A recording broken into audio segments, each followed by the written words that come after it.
Kalau organisasi tidak ada evaluasi, waduh berat, berat, berat. Saya katakan berat, tapi harus ada evaluasi.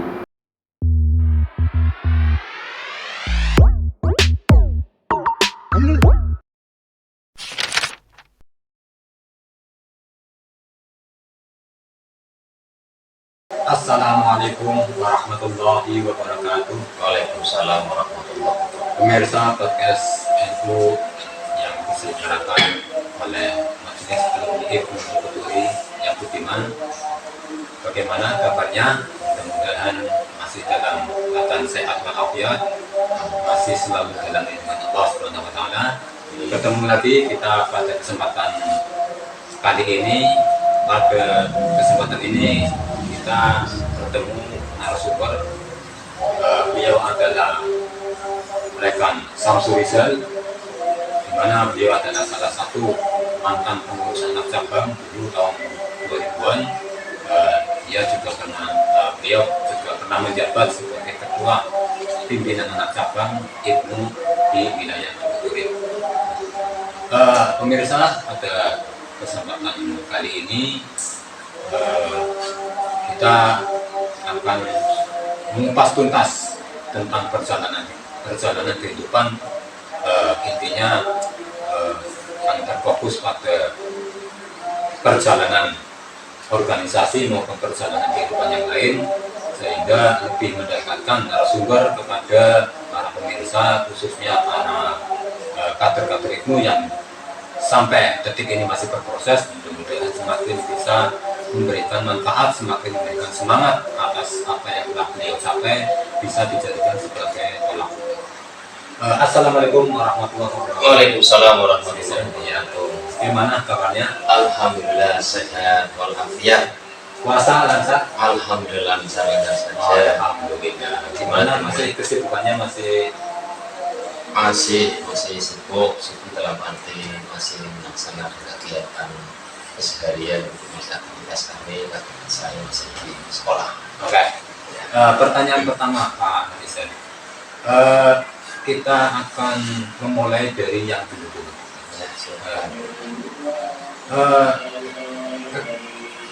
Minta perjalanan atau awal mula panjenengan ikut di dunia organisasi itu bagaimana? Artinya mulai dari awal diranding sampai anak cabang, kemudian bagaimana perjalanannya, itu mungkin itu pertanyaan sebagai pembuka.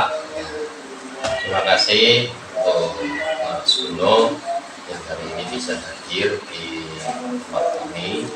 Sedikit ingin saya sampaikan kaitan dengan organisasi yang pernah saya ikuti.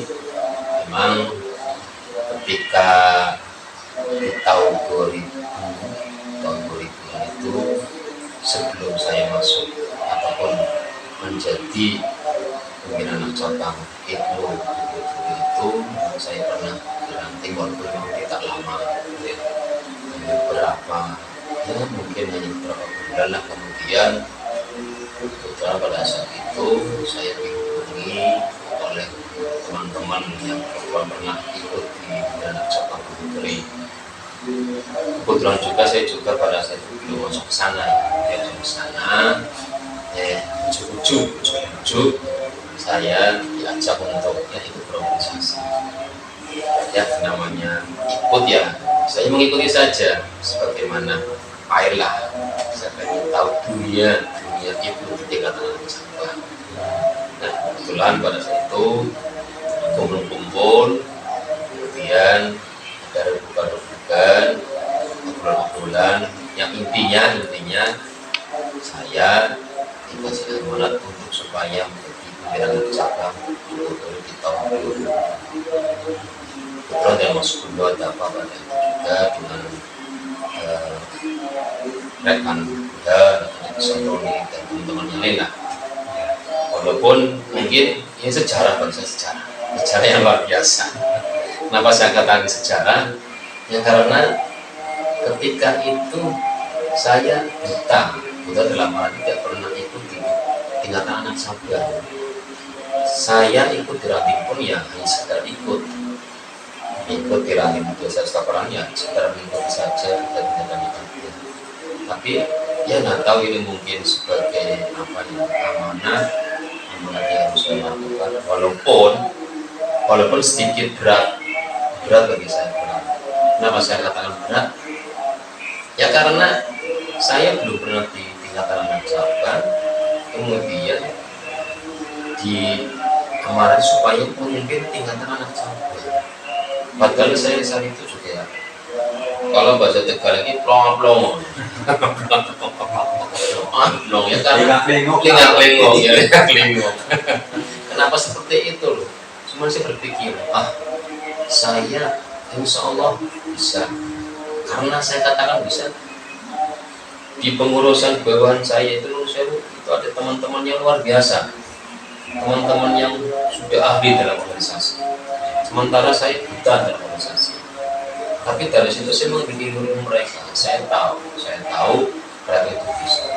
Dan saya yakinnya begini, seorang ketua itu tidak mungkin bekerja sendiri, ya, kolektif lah ya. ya. Tapi di bawah saya itu masih banyak orang-orang yang pintar. Seorang presiden nggak mungkin bekerja sendiri tanpa ada menteri-menterinya, ada apa penasihat tidak mungkin. Tapi kan presiden sudah kerja ya karena ada bawahnya. Nah, saya disuruh ataupun untuk memimpin cabang ya, kenapa saya mau? Karena di bawah saya itu masih ada orang-orang yang lebih pintar. Bukan saya pintar, tidak. Justru saya nggak bisa, mereka yang lebih pintar dari saya. Tapi kan namanya manusia ya, saya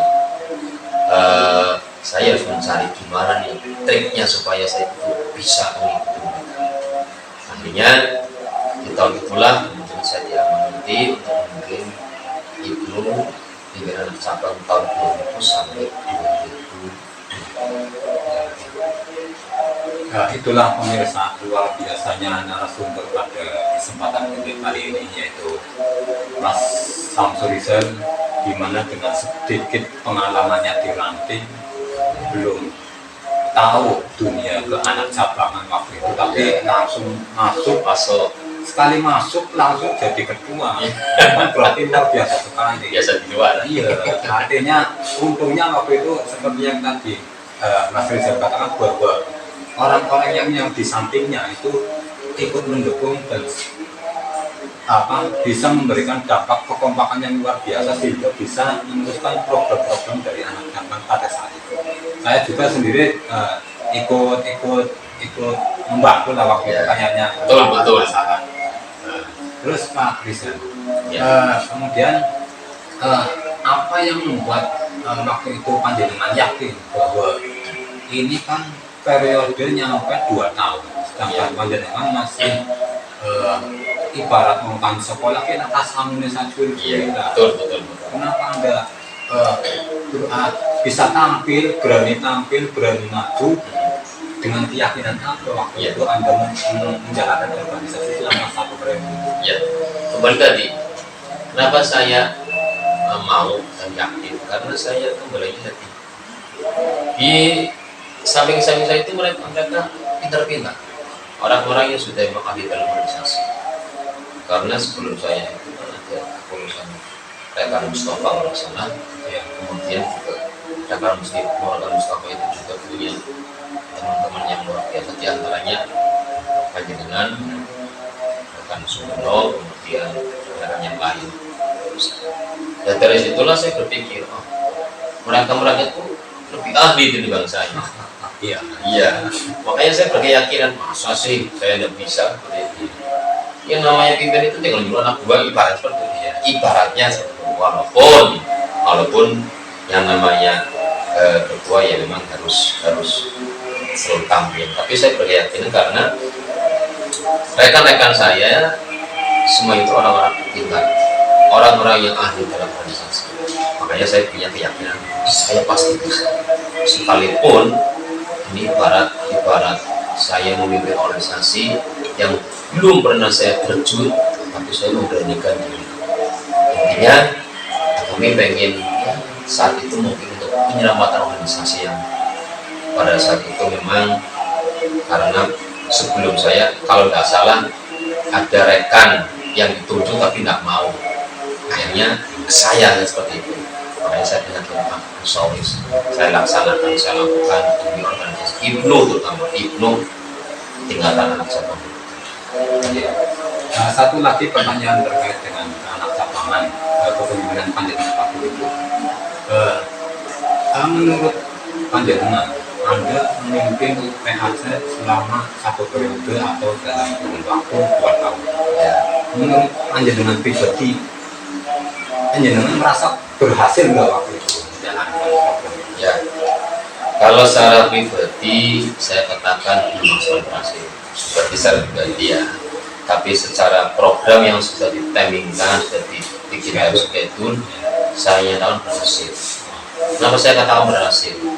Satu-satunya pimpinan anak cabang pada saat itu yang berani untuk melakukan gebrakan studi Bandung yang bisa dibanding yang mengangkatan pada saat tahun 2020 sampai 2002 itu, tahun 2000 sampai 2002 ya. Kemana? Ketika ke Pekalongan itu luar biasa kan itu. Saya sangat hebat luar biasa kan.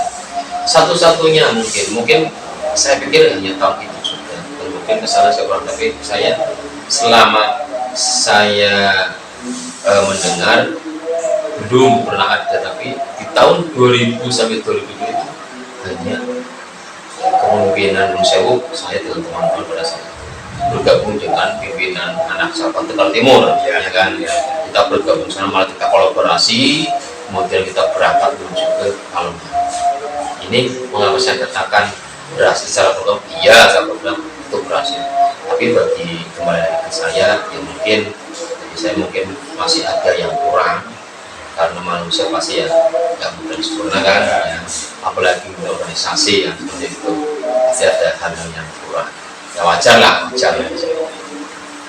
Kemudian tadi saya pertanyaan 3 pertanyaan juga saya lontarkan terkait dengan masalah kepemimpinan di anak cabang. Untuk selanjutnya saya bertanya, pasca Anda dengan itu sudah alumni atau sudah lepas dari ketua menjadi anak cabang, waktu itu setelah itu dengan fokusnya apa langsung karir apa kawinan langsung apa gitu kan kemarin kita selama setelah itu sepertinya saya juga iya maksudnya nggak sering kumpul, betul juga ya. Namanya ki wong mari ngendi potensi bisa langsung main. Iya betul pada saat setelah lepasnya saya melepaskan jabatan Ibnu anak cabang dari tahun 2000 sampai 2002 itu memang saya mungkin terberat bukannya saya meninggalkan anak cabang, tapi memang ya karena ya mohon maaf ya kaitan dengan pekerjaan saya yang mungkin memang saya juga harus fokus. Oke lah, tahun 2000 sampai 2002 saya fokus ke sana. Setelah itu saya harus fokus yang lain, karena ini kan kaitan dengan masa depan ya, untuk keluarga gitu ya. Walaupun saya menikah di akhir tahun 2003 awal 2004, makanya memang saya tidak ikut lagi, dan Dilala juga mungkin ya saya tidak menyalahkan teman-teman lah. Dilala juga teman-teman juga mungkin ya apa karena saya tidak pernah berkomunikasi atau mungkin kebalikannya mereka teman-teman nggak mengurungkan apa kepentingan saya, itu saya kurang tahu. Cuman yang jelas saat itu setelah saya ya ini mohon maaf ini kata saya mohon maaf ya, setelah saya melihat struktur kepengurusan terbantu, malah nama saya memang tenggelam, tidak muncul itu. Ini perlu saya buka, tapi mohon maaf ini hanya sekali ini interview saja memang ya. Setelah saya lepas kemudian dibimbing oleh rekan Abdurrahman, justru nama saya tidak ada ya lumrah tadi saya katakan. Saya juga berawal dari memang belajar mungkin dari sekolah ya, saya berpikir ya itulah yang penting saya sudah melaksanakan di tahun 2000 sampai 2002, walaupun ada hasil ya walaupun belum maksimal, tapi alhamdulillah bisa berjalan seperti itu. Berarti waktu itu fokusnya langsung ke itu? Iya, saya fokusnya kaitan dengan pekerjaan saya. Ya maklumlah waktu itu saya mohon maaf masih swasta gitu kan, harus kerja sana di sini ya biasa oleh duit ya. Ya cari penghidupan ya kan. Ya itu namanya perjuangan. Kita boleh lah fokus sana ya ke organisasi, tapi juga jangan lupa untuk tetap masukan kita.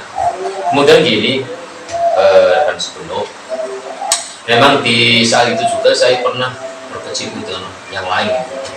Artinya saya pernah masuk, sebelum saya statusnya status sebagai ASN ya, saya itu pernah masuk di partai. Pernah masuk, malah saya belum dengar ini. Iya. Alhamdulillah ini baru kebuka ini. Tahu.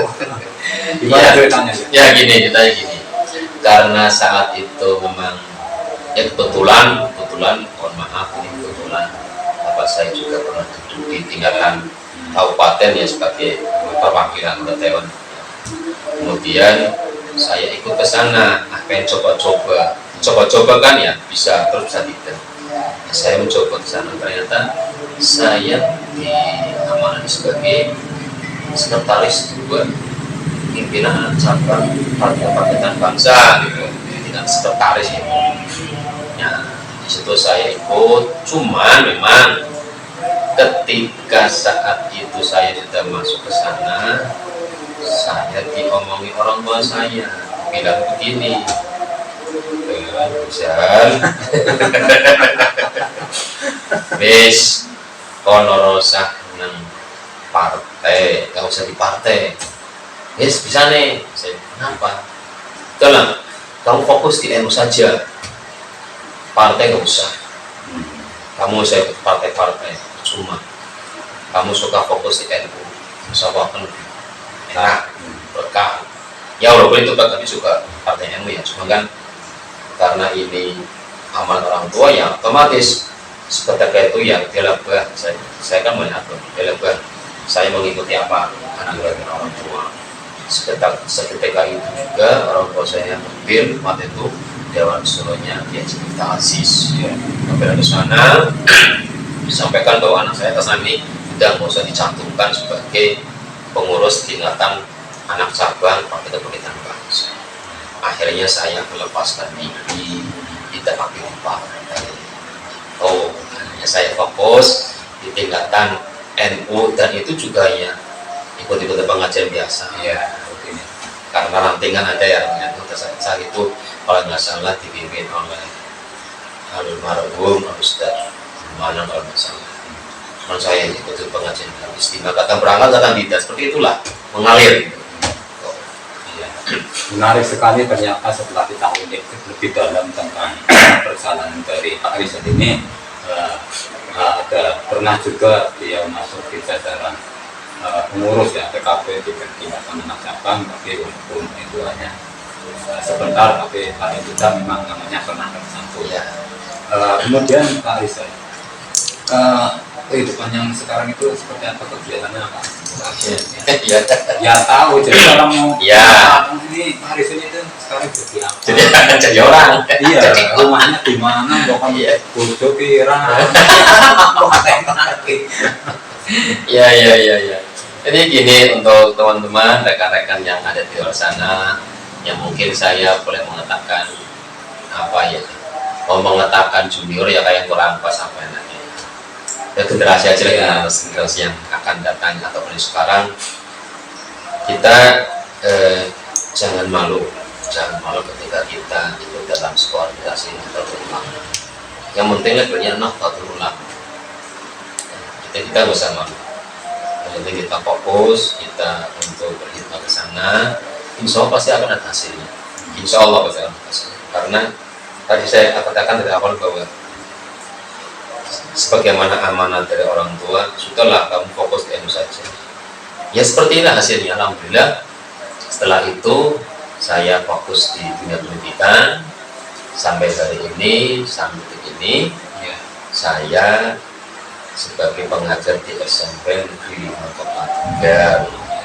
Alhamdulillah, kalau mau dikatakan ya saya mengajar sebagai guru pendidikan agama Islam. Iya, bukan guru umum tapi guru agama. Ya, alhamdulillah saya bisa diangkat di situ menjadi seorang SN di SMP Negeri Tegal. Ya, atas perjuangan yang luar biasa, perjuangan yang luar biasa. Itu pun juga tidak terlepas dari mungkin barokahnya kita ikuti Nahdlatul Ulama. Ya, Rumah jadi- di mana? gimana? Rumahnya di Oh, ya untuk Mungkin masalah rumah tempat tinggal, ada yang ya. main, Oh, iya. yang main welcome saja. 24 jam. Kalau penuh host pejabat. Ya, untuk masalah tempat tinggal, saya masih posisi di Desa Sutapranan, RT 4 RW 2, Kecamatan Tuguturi Tegal. Ya, rumahnya di situ, pinggir jalan, ngadepnya ke berarti mana ya? Ngalor apa ngalor? Utara, ya. utara, ya. Utara ke sana, utara, ya itu rumah saya. Ya. Kebetulan, ya kembali ke asal, lahir di Sutapranan, kembali lagi ke Sutapranan. Ya juga ikut bergelut lagi di Desa Sutapranan untuk berapa ya? Berapa yang namanya? Berkecimpung baik di organisasi NU ataupun di kegiatan desa Sutapranan. Secara struktural sekarang menjabat di apa namanya organisasi NU atau apa sekarang Oh iya, apa di Ansor apa? oh iya, ini memang luar biasa ini. Saya pengen menyampaikan untuk rekan-rekan. Hebatnya di NU seperti ini, terutama di Radio Sutapranan. Saya menduga punya tempat dua. Artinya gini, saya aktif di NU sebagai sekretaris Radio Sutapranan ya.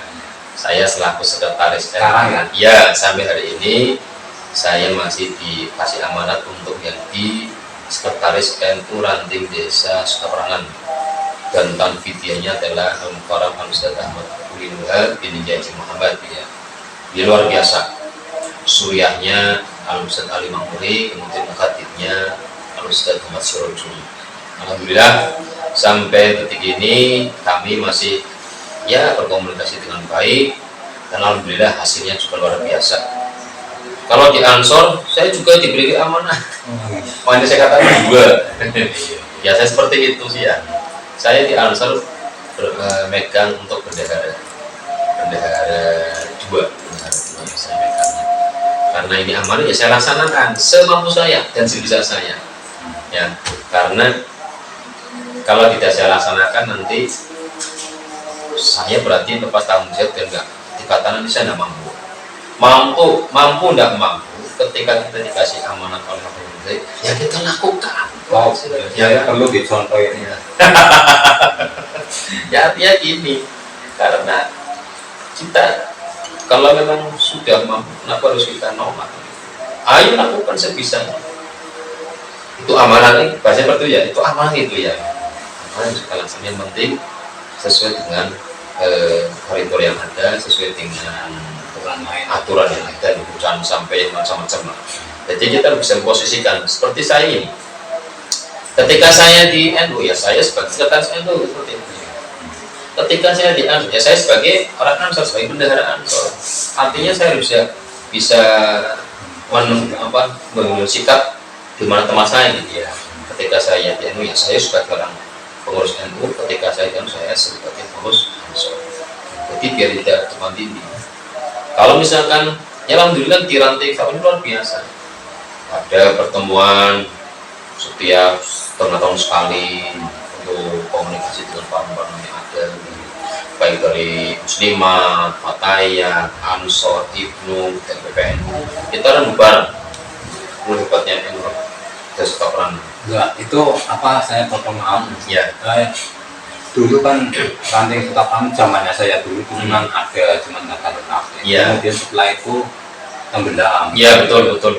Cuman saat ini itu bisa luar biasa, bisa dijadikan sebagai patokan di Kecamatan Tuguturi. Kira-kira ini kan yang jelas jenengan pasti kan merupakan salah satu tokoh atau mungkin tokoh namanya yang berjasa di dalam namanya kemunculan kehebatan atau mungkin kemeriahan dari NU di wilayah Sutaplana. Kira-kira titik balik mulai awal ketika langsung jedek menurut apa? Ya, yang saya tahu ya karena kebetulan ya kalau itu memang suatu kejadian luar biasa lah. Bicara Ibnu dulu di Surakarta memang ya mungkin kayak apa ya, bahkan sampai berhenti beberapa tahun ya kan, Vakum lah ya. ya vakum. Kenapa ini kadang saya pernah berpikir seperti ini, saya pernah menulis seperti ini, karena pada saat itu kurang dukungan dari mereka yang mohon maaf sekali dari para pimpinan dari masa dari ya Mulai masyarakat. iya, kurang dukungan. Mereka hanya memberikan pengajian, tapi tidak ada dorongan secara moral gitu. Akhirnya runtuh, dalam arti mereka yang pengen berorganisasi akhirnya tidak mau. Apalagi sudah dikatakan Ibnu nyuntok lah, ini yang luar biasa ini yang menjadikan fatal nanti. Sebenarnya jangan sampai muncul semacam ini ya kan. Justru ketika ada kegiatan kita tolong sama untuk silahkan ikut, tinimbang di rumah hanya untuk kegiatan yang lain tidak bermanfaat, misalnya suka ikutan Ibnu ataupun yang lain. Nah, bicara sekarang ya luar biasa, karena apa? Iya, semuanya mendukung. Saya katakan semuanya mendukung. Karena begini, ini sedikit saya cerita tentang NU Ranting Saparana dengan Badan Otonomi yang ada. Memang pada saat akan pergantian, saya sudah punya rencana seperti itu. Di tahun ini nanti pergantian pengurusan baru, saya akan memilih seorang pemimpin yang mungkin bisa mengomong baru yang lain. Saya ngobrol dengan beliau Al-Ustaz Imam Muri, saya sampaikan bahwa nanti yang kita pilih Al-Ustaz Ahmad bin Mubarak. Saya yakin beliau mampu. Setelah seperti itu ternyata dipilih beliau, kemudian bikin pengurusan, kemudian kita bikin program, ya program awal, kemudian saya juga menyampaikan programnya seperti ini, termasuk nanti itu harus bagaimana kayak apa. Nah kemudian makanya tadi saya katakan ada pertemuan seluruh badan otonom, konsolidasi. Iya, konsolidasi ya namanya. Sekarang konsolidasi. Mohon maaf ya. Kalau saya evaluasi mungkin, evaluasi seluruh badan otonom. Evaluasi yang diadakan badan otonom seranting desa Prana, baik dari NU, Muslimat, Fatayat, Gerakan Bukti Ansor, itu penting karena akan menjadikan tolak ukur, akan menjadi barometer kita ketika kita berorganisasi yang seperti itu. Harus ada evaluasinya. Kalau organisasi tidak ada evaluasi, waduh berat. Saya katakan berat, tapi harus ada evaluasi. Evaluasi yang bagaimana? Nah, pertemuannya gini, begitu kita setengah tahun kita kumpul, kemudian nanti kita sampaikan bahwa monggo lah dari masing-masing badan menyampaikan apa sih ke depan pengennya apa sih begitu semuanya untuk menyampaikan, biar nanti kita lebih bareng-bareng. Jadi harus ada ide, dan itu nanti disepakati sama. Contoh, ketika NU Ranting Saparana mengadakan acara yang melibatkan keseluruhan, ya kan, itu harus terumbu. Jadi kita nggak pengen ada satu acara momen kemudian yang menanggung cuma satu bangsa, tidak, tapi biar dilibatkan semua. Makanya saya katakan kumpulkan semuanya. Ini loh ada acara seperti ini, kira-kira bagaimana? Contoh Muharram Kubro, sekarang saya tanamin buat Muharram Kubro. Tadinya masing-masing, ya, tadinya setiap anu masing-masing Muslimat punya sendiri, Fatayat punya sendiri. Sekarang dia di NU Desa Saparana jadikan satu, fokus di satu tempat. Alhamdulillah sudah 3 kali kegiatan Muharram Kubro.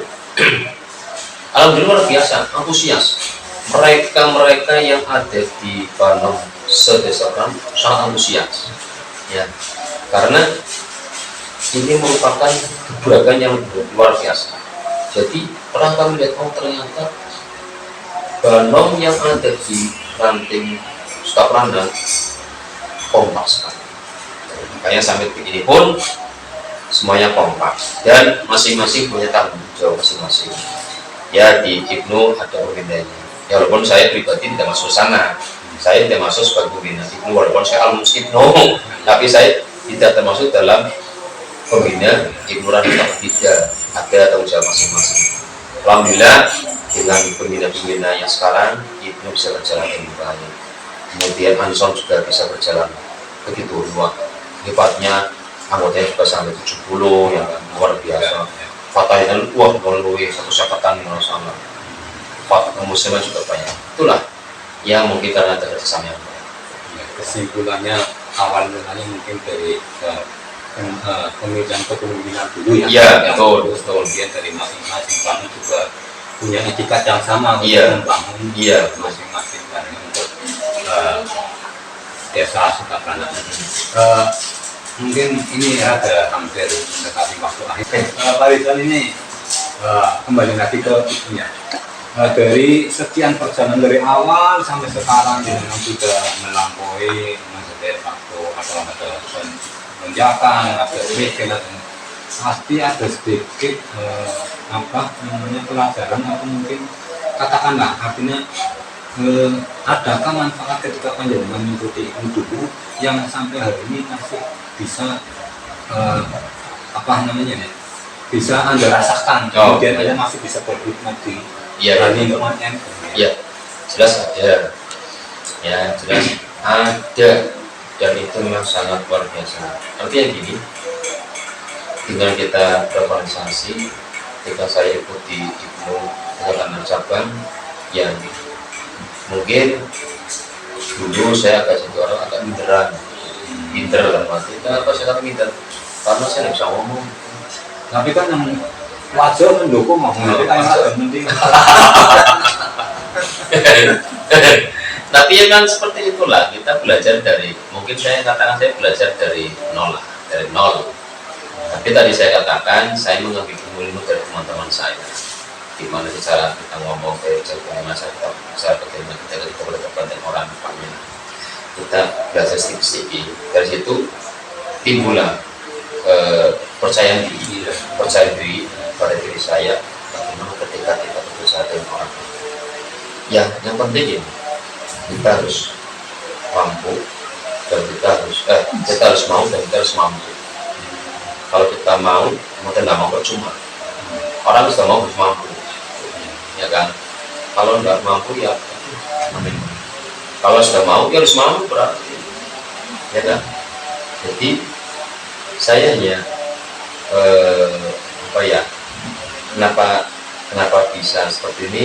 Kenapa bisa kamu ya titik kembali ke awal, karena saya belajar organisasi dari Ibnu dan Sabang.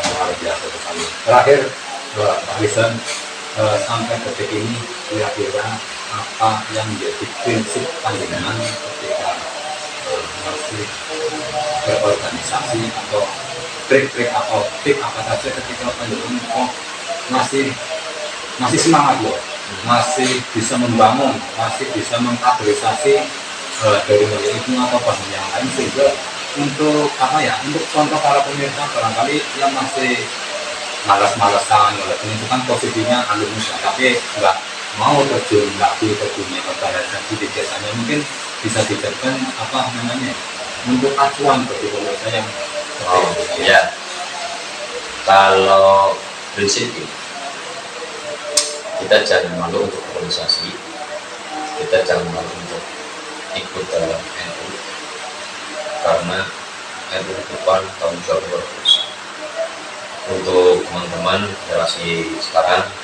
ayo bangkitkan semangat kalian untuk melemparkan saya, untuk menggulitakan NU supaya lebih luar biasa.